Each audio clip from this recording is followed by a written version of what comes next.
Olá, você que nos acompanha no programa Razões da Fé deste domingo, aqui pela Rádio Miriam Caravaggio, 95.7 FM. Também quem nos acompanha pela TV Serra, canal 526 da NET. Quem nos acompanha pelo Spotify da Rádio Miriam Caravaggio ou também pelas redes sociais, YouTube e Facebook da nossa Diocese de Caxias do Sul. Vocês são muito bem-vindos e agradecemos a companhia, a audiência, nesse nosso programa Razões da Fé, esse programa da Diocese de Caxias do Sul, que tem a característica de nos ajudar a entender e dar razões à nossa fé e à nossa esperança, ao que nós acreditamos enquanto igreja e ao que professamos também. Nosso tema de hoje: escolhe, pois, a vida. A posição da igreja contra o aborto.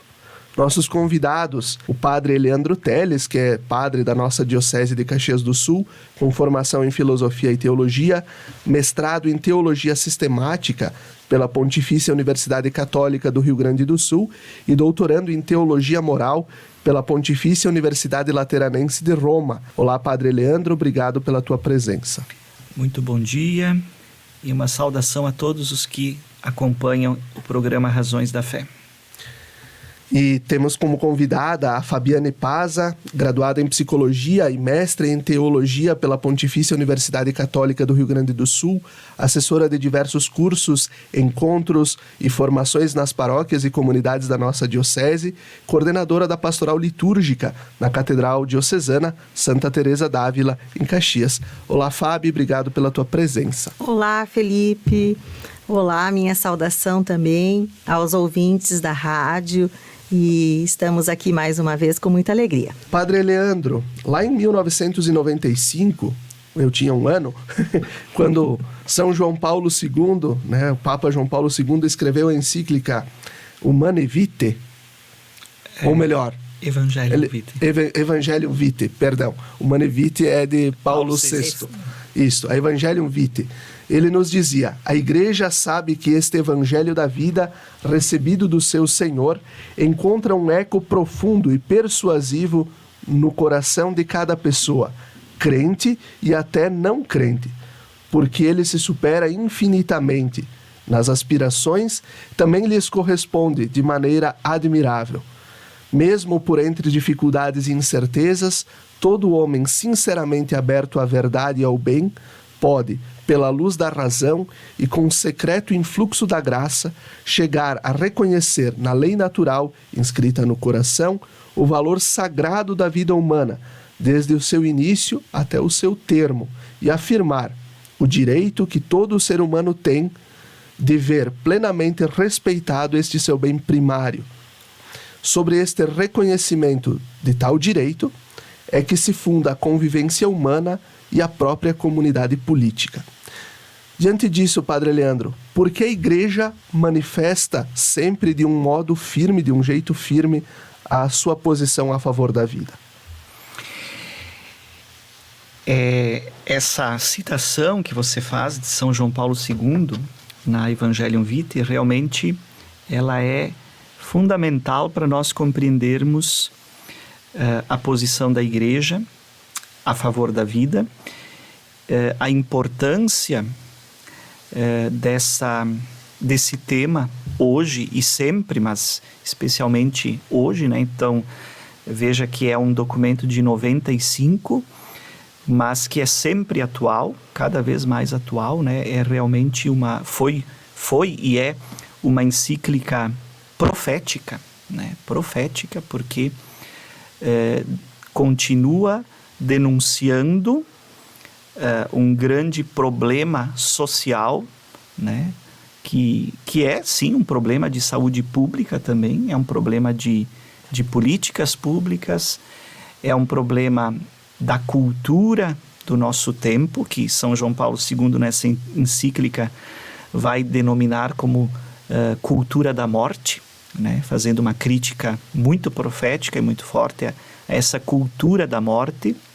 Ele aborda tanto a questão, seja do aborto quanto da eutanásia, muito forte. Exatamente, né? E também aquilo que o Papa Francisco hoje vai dizer, a cultura do descarte, né? que no fundo é a mesma coisa, a cultura da morte, a cultura do descarte do ser humano, né? Isso parece que caracteriza muito bem o que é o aborto, né? É o descarte do ser humano, da vida humana. Então, este parágrafo que você cita, da Evangelium Vitae, nos introduz ao tema já quebrando um preconceito ou uma falácia que sempre aparece quando nós tocamos na posição da igreja sobre o aborto.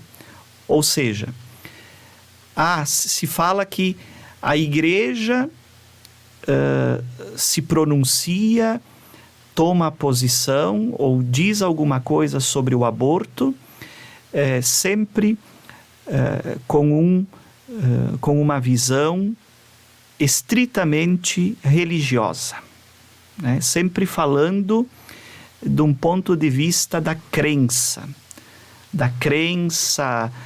da fé, da religiosidade, como se isso fosse algo sem valor, né? E não é, absolutamente não.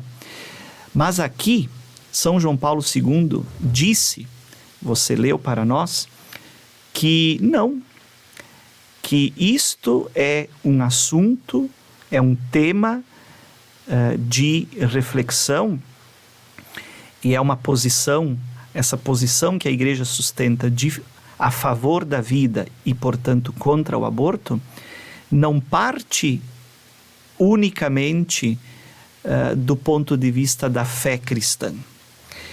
Isto é algo que qualquer pessoa, crente ou não crente, uma pessoa religiosa ou um ateu, poderá chegar à mesma posição que a igreja chega, poderá ter a mesma posição que um cristão tem, ou que alguém de qualquer outra religião tem, a posição contrária ao aborto, simplesmente pelo uso da pura razão, né?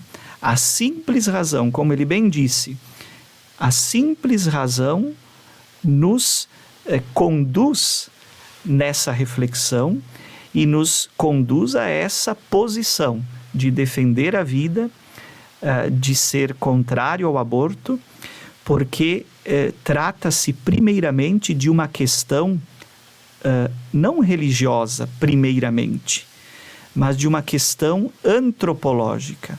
É uma questão de humanismo, é uma questão filosófica, é uma questão política, ética, bioética. Então nós podemos partir dos argumentos da fé, de uma visão da fé, como nós cristãos fazemos, sim, e isso não tem nada de depreciativo. Mas nós podemos partir, por exemplo, do discurso simplesmente científico. Nós temos, e a igreja tem e usa argumentos científicos, por exemplo, da genética, da biologia, para fundamentar a sua posição contrária ao aborto. Nós podemos partir de argumentos filosóficos, como, por exemplo, o personalismo filosófico, e a igreja faz uso desses argumentos, desse pensamento, de toda uma corrente filosófica para fundamentar a sua posição.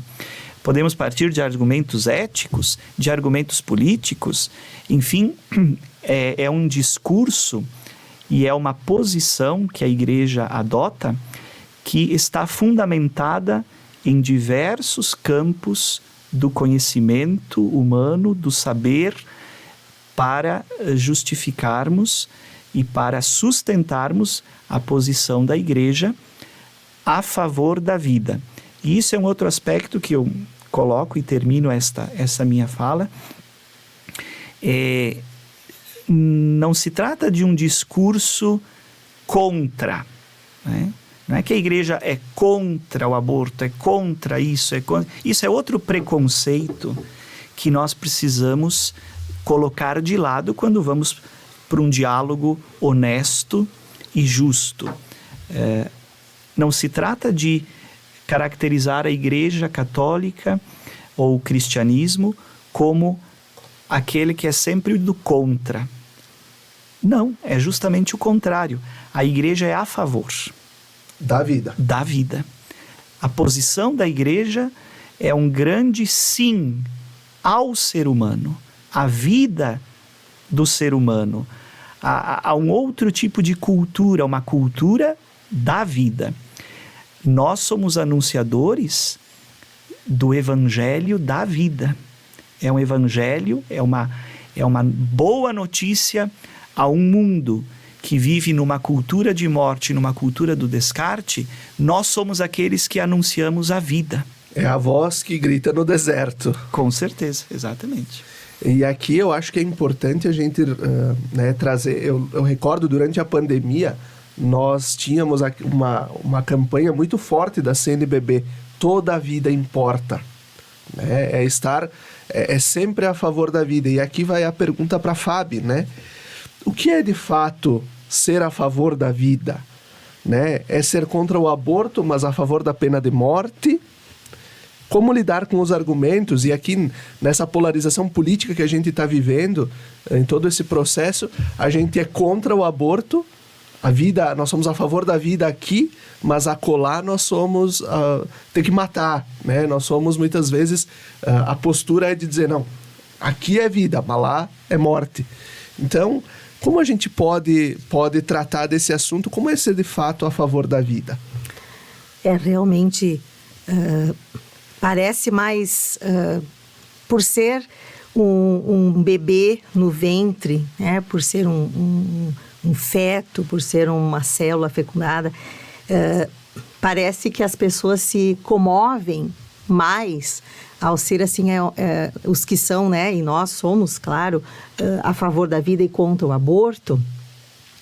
Mas às vezes parece que as pessoas psicologicamente é um bebê indefeso, e é mesmo, é uma vida indefesa que é tirada, né? E por isso, então, parece assim que tem mais sentido. Agora, e tem mesmo, mas no momento em que nós pensamos em vida, a vida está também naquela criança que não tem o que comer, que passa fome, que é marginalizada, que é agredida, naquele idoso abandonado, naquele sistema de escravidão, de trabalho escravo. A vida, ela está ameaçada, sem a sua dignidade. No sistema carcerário.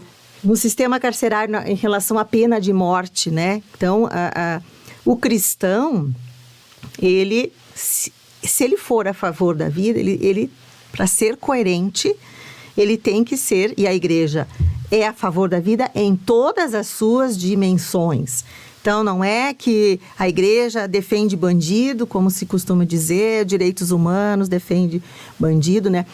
É uma fala que se escuta muito, mas que ela vem sendo incoerente com o pensamento cristão. Então, até colaborando, né, com o que o padre Eliano falou, realmente ser a favor da vida é uma questão ética.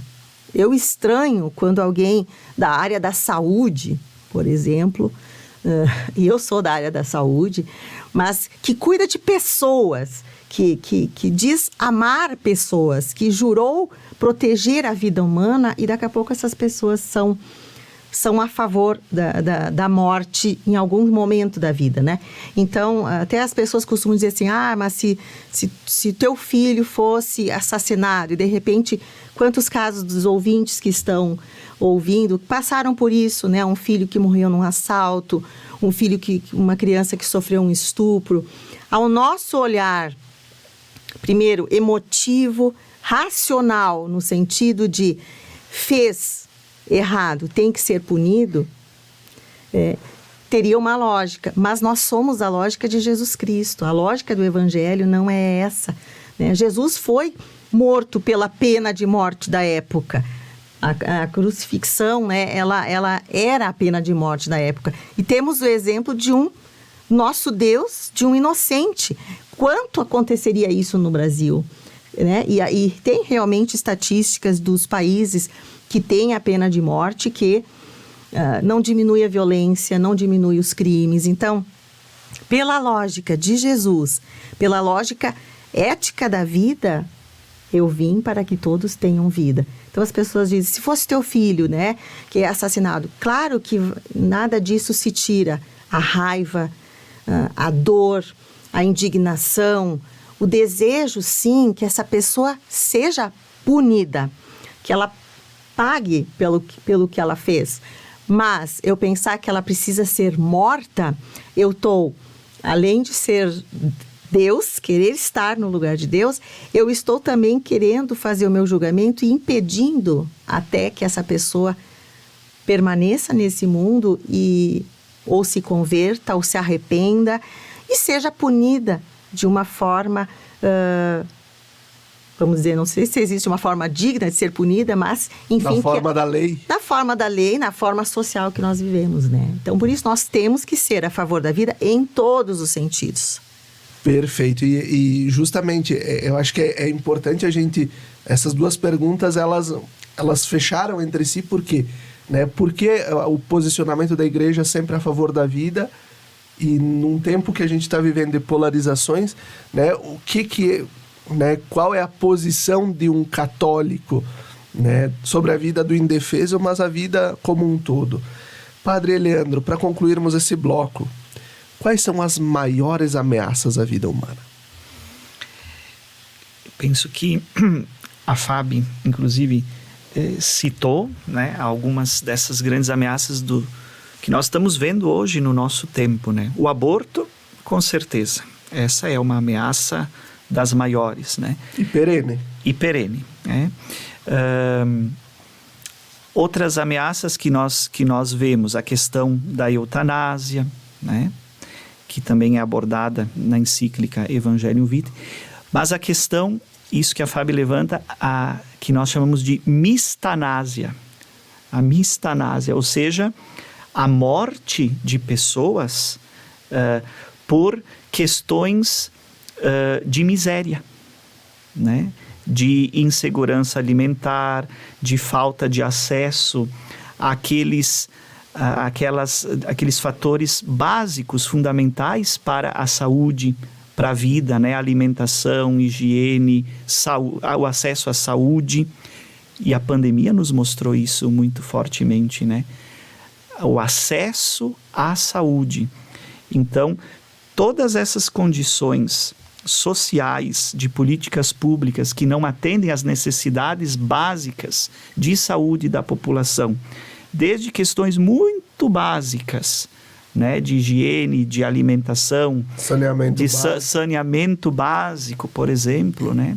Educação, acesso à educação, porque isso também é saúde, isso também garante o futuro e o desenvolvimento da vida de uma criança, de um jovem. Todas essas questões mais sociais, a falta disso nós chamamos de mistanásia, porque isso leva à morte, isso é uma ameaça à vida humana, né? Quando a pessoa não tem acesso a essas questões básicas para se desenvolver, né? Para viver realmente com dignidade, com condições. Então isso também é uma grande ameaça à vida. Perfeito. E assim nós vamos concluindo o primeiro bloco do nosso programa Razões da Fé deste domingo. Fique conosco, até daqui a pouco.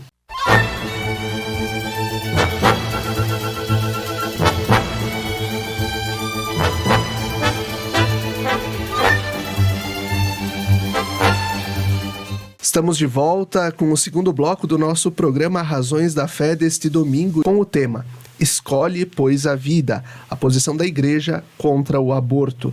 Nossos convidados de hoje, o padre Eleandro Teles e a psicóloga, mestra em teologia, Fabiane Paza. E já para a Fábio, a primeira pergunta desse bloco. O que é o aborto, de fato, e quais são as consequências, tanto emocionais quanto físicas, que ele pode deixar na vida da mulher e das famílias, mas sobretudo na vida da mulher, certamente? Bem, o aborto, ele... mais corretamente seria a gente falar em abortamento, né? Mas que a gente fala em aborto, ok. É a interrupção precoce de uma gestação, né? Da vida intrauterina, dessa vida, antes que essa vida possa existir, né, no caso, possa existir fora do útero materno. Então, sempre que existe uma interrupção de uma gestação, ocorre o aborto. O aborto, ele pode ocorrer de duas formas, né? O aborto espontâneo, que é aquele aborto que acontece normalmente nos três primeiras semanas, 3 primeiros meses de gestação, que é espontâneo, que o corpo mesmo, né, não aceita aquela célula fecundada ali, aquele zigoto, enfim, e que não adere ao útero. E o aborto provocado, que é o grande debate, enfim, a questão do quanto a igreja é contra. Os dois abortos, eles causam sérios problemas, né? Trazem sérias consequências na vida da mulher. Claro que o espontâneo fica mais fácil a gente dizer que, em primeiro lugar, é um sonho interrompido dessa mãe, desse casal, dessa família. Então, a questão psicológica de luto é muito forte, né? As questões físicas também, às vezes o medo de não poder mais gerar outra vida, a mulher fica insegura, a família fica totalmente abalada. E é interessante, Felipe, Padre Leandro, que é um luto quase que não muito autorizado, não muito reconhecido socialmente. Por quê? Porque as pessoas, né, no geral, pensam assim, mas era só, nem viu o bebê, nem viu o filho, né? Então, as pessoas têm esse lado pragmático, desumano, né? Se a gente conversar com mulheres, e como eu atendo muitas vezes mulheres que sofreram um aborto espontâneo, elas falam isso. Parece que elas não podem dizer que estão sofrendo muito por aquilo. Talvez porque as pessoas não consigam reconhecer a dor dessa pessoa. Não conseguem reconhecer justamente porque nós somos muito pragmáticos, nós temos que ver. Então, as pessoas, o que mais dizem para uma mulher, né, que sofreu um aborto espontâneo, você vai ter outros. Mas aquele momento era aquela vida, né? Aquela dor. Então, esse é uma causa, né? Uma consequência muito forte que a mulher precisa ser amparada, pode ser desenvolvido aí uma depressão e etc, né? O aborto provocado, ele tem outras consequências, né? O provocado é quando essa mulher resolve interromper por sua decisão, lembrando que no Brasil é proibido, então é um crime. A primeira coisa que se tem que levar em conta é o risco físico que essas mulheres, porque elas fazem em clínicas clandestinas, então muitas vezes elas morrem, inclusive, né? Pode ter perfuração de útero, várias consequências físicas. Tem mulheres que, por essa agressividade, até se tornam estéreis, perdem o desejo sexual, né? A libido. Então, muitas vezes, não digo que sempre, pode acontecer isso. Psicologicamente, se pensa que essas pessoas, porque quiseram causar e dizer, não é o momento da minha vida, eu penso no meu corpo, eu sou dona da minha liberdade, enfim, que é os argumentos, né, que se usa para o meu corpo, minhas regras, o feminismo, né, que é a favor do aborto. Se pensa que essas pessoas não ficam abaladas psicologicamente. A pessoa até pode estar encoberta, sabe? Não, eu fiz o que eu queria, eu sei de mim.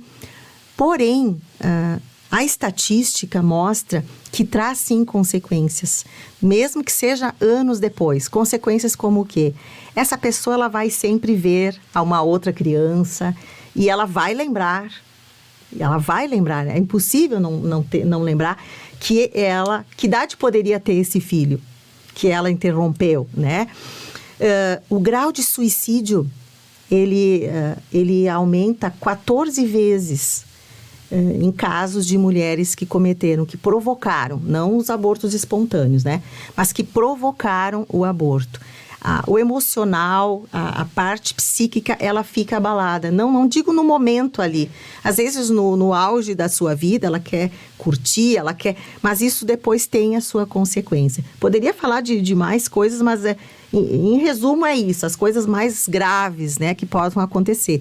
Medos, incertezas, muitas vezes, a culpa que vem à tona anos depois, às vezes até quando a pessoa se dá conta o que é o aborto, muda de opinião e ela fica, né, com essa culpa muito grande que foi feito. Pode pedir perdão para ela mesma, para Deus, para essa criança que foi morta, mas a culpa permanece. E ao mesmo tempo, aqui acho que um dos pontos muito fortes e que acontece em alguns casos, como a Fabi relatou, é muito a questão da própria esterilidade, né?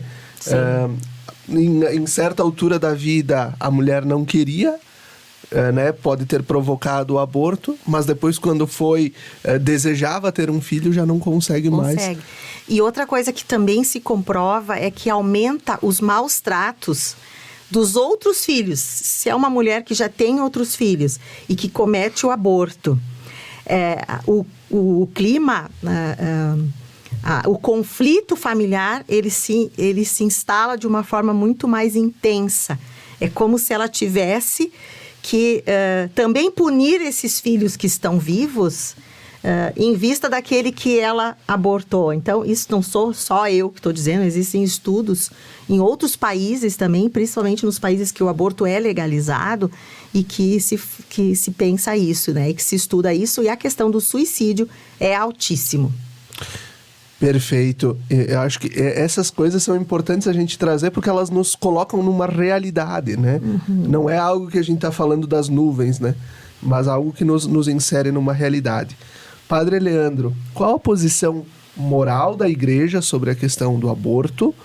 Nós já falamos aqui que a igreja é a favor da vida, mas moralmente, qual a posição da igreja e qual a postura adotada por essa mesma igreja com as mães ou os casais que decidem e que realizam o aborto, né?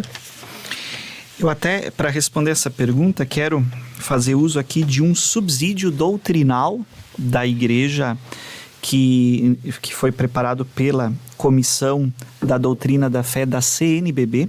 Eu participei da elaboração deste subsídio quando fazia parte da comissão como perito, teólogo perito da Comissão da Doutrina da Fé, e indico para os nossos ouvintes, né, quem quiser aprofundar esse tema, especialmente do ponto de vista doutrinal, este é um bom subsídio que traz um resumo da questão doutrinal, mas também de outros aspectos, como falei antes, que envolvem dados da ciência, da filosofia, da ética e moral, né?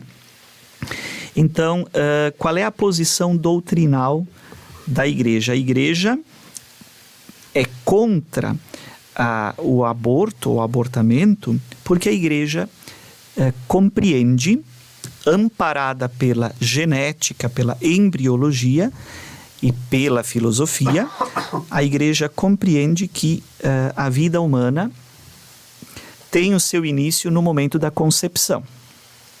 Então, quando acontece a concepção, ou seja, a fecundação do óvulo pelo espermatozoide no ato sexual natural humano, ali está o início, o marco inicial da vida do ser humano.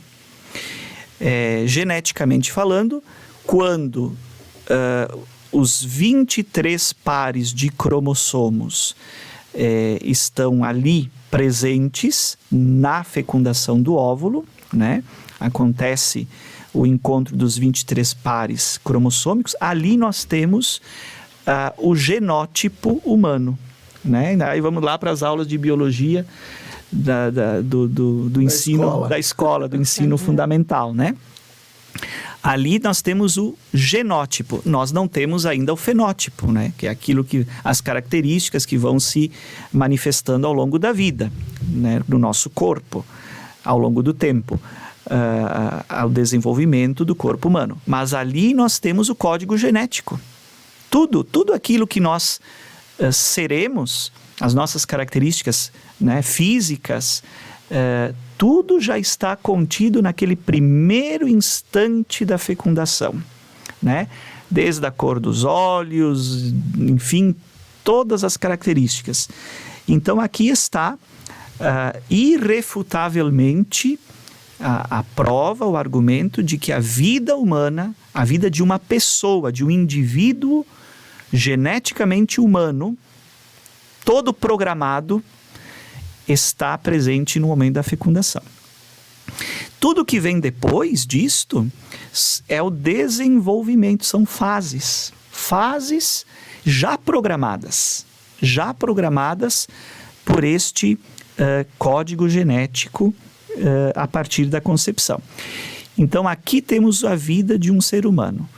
Portanto, aqui, do ponto de vista doutrinal e do ponto de vista ético-moral, aqui já se aplica o 5º mandamento da lei de Deus: não matarás. A doutrina é simples, né? Não matarás.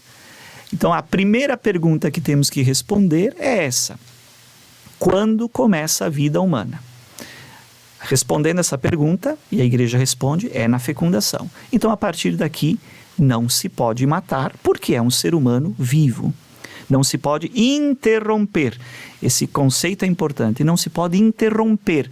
Interromper o quê? Algo que já começou. Um processo que já começou e que, se não for interrompido, ele vai seguir o seu curso natural. Né? Uma segunda pergunta que nós poderíamos colocar, que não é tanto fundamentada na biologia, na genética, mas é uma pergunta mais do ponto de vista ético, moral, filosófico, poderia ser essa: quando a vida humana começa a importar para nós, a ter valor moral, valor ético, né? Aqui nós estamos no campo do humanismo, da antropologia, da ética. Então, quando é que o ser humano começa a importar para nós? Quando é que começa a ter valor? É quando o embrião começa a ter forma humana? É quando começa as sinapses cerebrais, é quando se forma o córtex cerebral no embrião, no feto? Ou é quando aquele feto vai ter 6 meses? Ou vai ter 7 meses? Ou é então na hora do parto? Não, só começa a ter valor, nós só podemos considerar como uma pessoa humana depois que nasce. Depois que passa a ter direitos civis, constitucionais. Um CPF. Um CPF, quando tem um CPF, quando for registrado. Dentro dessa linha é a questão do próprio luto do aborto espontâneo. Exatamente, né? Aquilo que você falava, né? Quando que essa vida começa a importar, né? Então aqui já estamos num outro campo de discussão. A igreja, e isso é doutrina, está na tradição da igreja e está na encíclica Evangelium Vitae, o Papa São João Paulo II afirma isso categoricamente. A igreja considera pessoa humana, qualquer ser humano. Se for ser humano, e portanto, desde a concepção, aquele embrião lá que nem forma humana tem ainda, que não tem cérebro, que não tem coração formado, que não tem, mas é ser humano, porque é da espécie humana, porque tem código genético humano, aquele ser é humano e, portanto, deve ser considerado como pessoa. Pessoa não é só aquele que tem pleno uso das suas capacidades motoras, racionais, físicas, porque senão os idosos também não vão ser pessoa. Também quem está internado inconsciente, em coma ou num estado vegetativo, não vai ser pessoa, porque não tem pleno uso das suas faculdades motoras e racionais. Por isso, no Evangelium Vitae também ele coloca a questão da eutanásia muito forte. Exatamente. Ou então uma criança recém-nascida, que em tudo depende dos outros. Então também não é uma pessoa, porque ela não consegue nem falar, nem se expressar se está sentindo dor ou não. Dentro dessa lógica, até a questão, quando a medicina, né, na sua análise, orienta um casal a fazer aborto. Quando uma criança vai nascer sem o cérebro, vai nascer com alguma dificuldade, e esse casal, tendo esse entendimento, né, que o senhor está trazendo, da vida humana, esse casal diz, não, nós vamos ter esse filho. E isso talvez esse casal nem tenha consciência da profundidade desse sim. Exatamente. De nós vamos até o fim. Vamos até o fim. E aí tem toda essa problemática dos casos de bebês anencefálicos ou meroencefálicos, né, como é o termo. Mas o que define a vida humana, o que define o ser humano é um cérebro que funciona? São conhecimentos intelectuais acumulados? Então, essas perguntas, elas estão na base, elas precisam ser respondidas para que nós possamos ter essa compreensão de uma posição favorável ou contrária ao aborto. Perfeito. E Fábio, né, a gente aqui estava trazendo agora a questão dos casais, né? Os noivos no altar, né, diante daquelas promessas que são feitas diante do sacerdote que está assistindo ao casamento, eles prometem estar abertos à vida e, ao mesmo tempo, eles se comprometem a educar os filhos na fé cristã. Muitos dizem o sim na palavra, mas a consciência é o não, né? De uma ou das duas partes. Como tratar desse assunto da paternidade/maternidade de forma responsável e reafirmar o posicionamento da igreja? É importante salientar que o próprio catecismo, o catecismo da igreja fala que os filhos são a excelência de um matrimônio, né? Então, já na preparação dos noivos se fala dessa condição, né, do quanto é uma propriedade do matrimônio estar aberto à fertilidade, à fecundidade e à vida. Claro que hoje, esse egoísmo todo que se tem por aí, outras prioridades, os casais acabam optando, mas nunca vai ser optando, às vezes, por não ter filhos.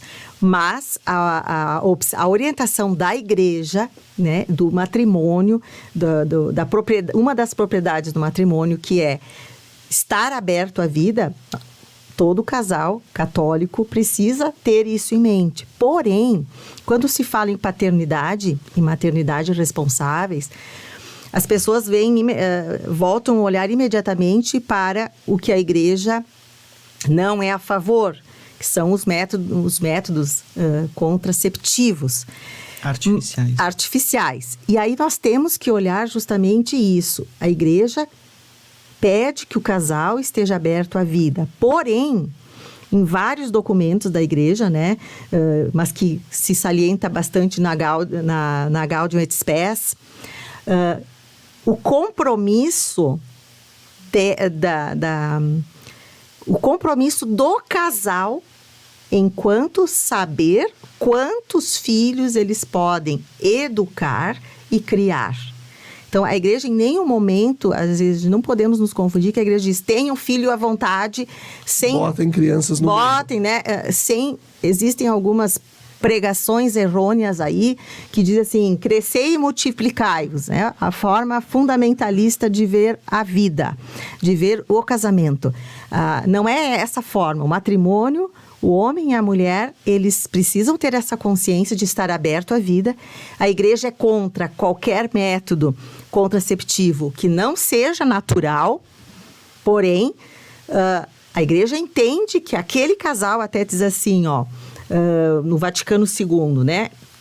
Entende que, após enfatizar que o matrimônio, o amor conjugal, por sua própria índole, se ordenam a procriação e educação dos filhos, o documento, no artigo 357, afirma que os cônjuges, no ofício de administrar a vida e educar, são cooperadores com Deus, com o amor criador de Deus. E por isso são, diante de Deus, responsáveis por esta decisão. Pela decisão de quantos, os próprios esposos, em última análise, devem formar esse juízo diante de Deus. Ou seja, a responsabilidade está nesse casal. Nós podemos ter 2 filhos, nós vamos ter 2 filhos. Aí nós vamos usar os métodos anticoncepcionais naturais, que são vários, né? Que vocês tiveram já o programa sobre isso. E que hoje tem grupos também na igreja auxiliando as pessoas a usarem esses métodos de forma. Por que tem que ser os naturais? Porque não agride nem essa vida humana, não corre o risco de cometer um aborto, né? Não são abortivos e também preservam temos que lembrar a vida da mãe. A saúde da mulher. A saúde da mulher. Então, quanto nós vemos hoje de meninas que começam o anticoncepcional muito cedo, para fazer festas tranquilamente. E aí, essas meninas começam aos 15, aos 20 e poucos anos, às vezes 25 anos, estão tendo embolia, né? Estão ficando com problemas, tendo problema sério desse uso contínuo desses hormônios agressivos à saúde. Então, nós temos que ter claro, se nós conhecermos a nossa igreja, o que ela nos oferece, a igreja, ela é coerente, né, padre? Mãe e mestra. Ela é mãe e ela é mestra. Ela vai entender esse casal, ela vai dar suporte para esse casal. E assim a gente vai concluindo o segundo bloco do nosso programa Razões da Fé desse domingo. Fique conosco, até daqui a pouco.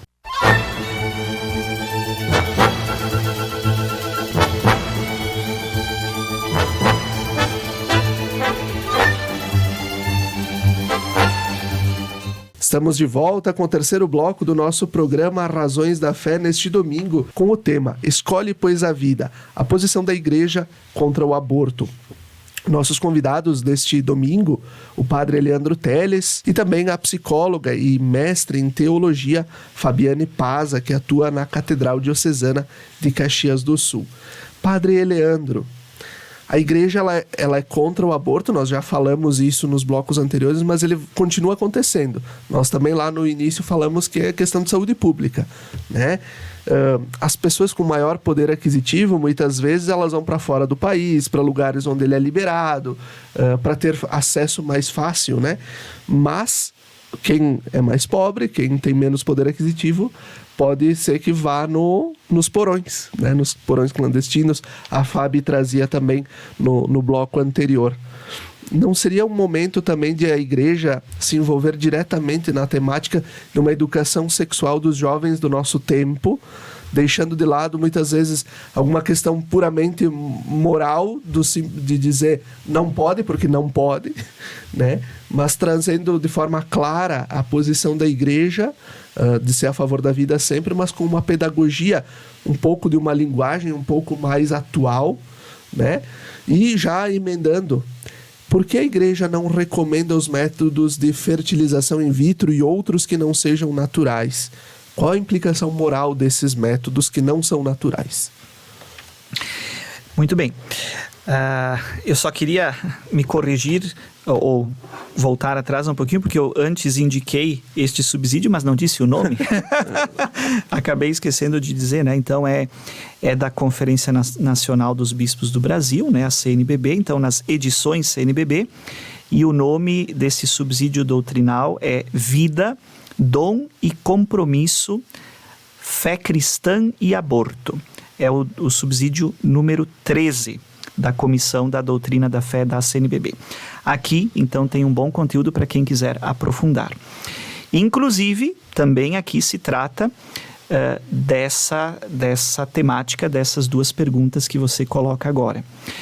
Com certeza, a igreja necessita de uma nova linguagem, de uma nova metodologia, novas estratégias pastorais para transmitir à geração atual e às novas gerações a riqueza e a beleza, como falava a Fábio também no bloco anterior, essa beleza da fé cristã, da visão cristã sobre a sexualidade, né? Sobre a sexualidade e sobre, especificamente, a sexualidade matrimonial, a relação sexual, os métodos contraceptivos, o planejamento familiar e uma educação sexual também para a maternidade e a paternidade responsável. Nós temos todo esse conteúdo, né, na doutrina da igreja, na tradição da igreja, especialmente, por exemplo, toda a questão da teologia do corpo, né, de São João Paulo II, aquela série de catequeses que ficou conhecida como teologia do corpo. Aquilo apresenta... uma riqueza. É uma riqueza extraordinária, né, é uma outra forma de ver o ser humano, a afetividade, a sexualidade, as relações sexuais, o ser humano não como objeto unicamente reduzido a um objeto de prazer, mas toda essa dimensão do corpo, da sacralidade, do sexo como algo sagrado, né? Então muita gente tem também esse grande preconceito contra a igreja. A igreja vê o sexo só como pecado. O sexo é pecado, tudo que envolve sexo é pecado. Não, ao contrário, tudo que envolve sexo é sagrado. O sexo é sagrado para a igreja. A sexualidade é um dom de Deus, um dom maravilhoso. E por isso é um compromisso. É toda uma visão de beleza, de sacralidade do corpo humano e da sexualidade. Por isso que não pode ser vivido de qualquer jeito, mas com responsabilidade. Então, como transmitir isso? Nós precisamos de ajuda. A igreja precisa... Aqui entra o papel dos leigos. Aqui entra o papel do laicato, das diferentes especialidades, né? De quem é leigo católico, do mundo da saúde, da psicologia, de tantas áreas, da academia, né? As juventudes católicas. Hoje, graças a Deus, nós temos muita produção também, né? Das juventudes que procuram fazer este serviço pastoral, essa missão, né, de um apostolado, de uma evangelização, procurando transmitir com uma linguagem nova, apropriada e adequada toda essa riqueza. E para encerrar a minha fala, o segundo ponto da pergunta que você coloca, que está totalmente ligado com isso, a questão dos métodos contraceptivos, né? Que a igreja indica, recomenda, que são os naturais, como a Fábio também falou, e como vocês já trataram disso no programa anterior, né? Os métodos naturais da contracepção. Por que a igreja não é a favor, por exemplo, dos métodos de fertilização in vitro, ou de qualquer método, né, artificial? Por dois motivos. Primeiro, justamente por essa visão que nós temos da sexualidade e do ser humano, do ato sexual, como um ato humano, não um ato puramente tecnológico, não é uma produção científica. O ser humano não pode ser produzido num laboratório, como se fosse um objeto. Isso seria reduzir o ser humano a um objeto, a uma mercadoria. Isso é um materialismo.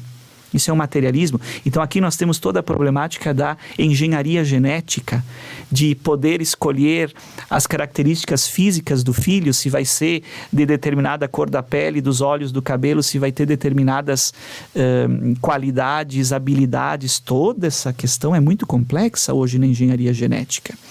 Então a igreja é contra essa ideia de reduzir o ser humano a um produto da ciência e da tecnologia. E o segundo motivo é porque qualquer fertilização, qualquer método de fertilização artificial em laboratório não produz um único embrião para ser implantado no útero. Produz vários. São vários embriões produzidos. E, voltando ao que falávamos antes, cada embrião é uma vida humana para nós cristãos. Se a vida humana começa na fecundação, então cada um desses embriões produzidos e que depois tem que ser congelados, cada um é uma vida humana. Isso é o que resulta nessa infinidade, milhões de embriões congelados pelo mundo afora, nessas clínicas de fertilização, milhões de embriões congelados, e que gera esse impasse ético, bioético, o que fazer com todos esses embriões congelados, que para nós são vida humana, são seres humanos que estão ali. Então, a fertilização in vitro produz este problema ético, moral, bioético, que é um problema que não tem solução hoje. Ninguém consegue uma resposta Não só adequada. Para os católicos. Não só para os católicos. Isso é um problema legal, é um problema que envolve muitos aspectos. Então, nós temos esses motivos, e por causa de tudo isso também a igreja se posiciona fortemente, contrariamente a esses métodos de fertilização in vitro. Fábio, Papa Francisco, nós também lá no bloco, no primeiro bloco, o Padre Leandro trouxe, né, também a questão do descarte, né? O Papa fala da cultura do descarte, onde as pessoas se usam, são usadas, são jogadas e depois jogadas fora. Qual seria o principal passo, seja nas famílias, nas escolas, na própria igreja, para uma verdadeira educação sexual que ajude os jovens a crescerem na maturidade? Olha, Felipe, eu acredito, e não só por mim, mas pelo que se vê, pelos estudos, né, da sociologia, da antropologia, psicologia, educação, né, está ocorrendo uma negligência grande na educação dos filhos, na educação dos jovens. As famílias estão bem perturbadas, né? Não sabem para que caminho vão. Então, o que falta? Essa negligência, ela gera e ela deixa inadequado os dois pilares importantes da formação humana, da formação humana e também, em consequência, da sexualidade, que é a afetividade e os limites. Então, se eu não educo para a criança, para o jovem, ter afeto, entender o que é a vida humana, o que é o seu corpo, como o Padre Leandro estava falando, a dignidade do seu corpo, a sacralidade do seu corpo, que tipo de sexualidade eu vou viver? E a questão dos limites. Hoje, os jovens são... A quantidade de sites, de material nas redes sociais, de músicas que induzem, né, ao descarte do corpo, eu vou não sei o quê, eu vou curtir a vida, eu vou não sei o quê, eu vou usar você me usa, não tem problema, mas eu gosto. Nós, adultos, nós temos... talvez quem esteja em casa pode perguntar, mas, meu Deus, como nós vamos desligar o rádio? Como o jovem não estar em contato com isso? Não é colocar o jovem, a criança, numa bolha, mas é sim dar limite a isso. Dar limite, inclusive, ao tempo de internet, ao tempo de jogo, que é um grande problema, né? A dependência pela rede social, pelo jogo, pela tecnologia... Tudo isso faz com que nós, e nós adultos também, porque a sexualidade mal usada, o descarte não vem só da parte dos jovens. Hoje nós temos um grande número de idosos com HIV, né? De idosos também vivendo uma vida promíscua, infelizmente, né? Não significa que depois dos 60, 70, todo mundo está liberado para fazer o que quer.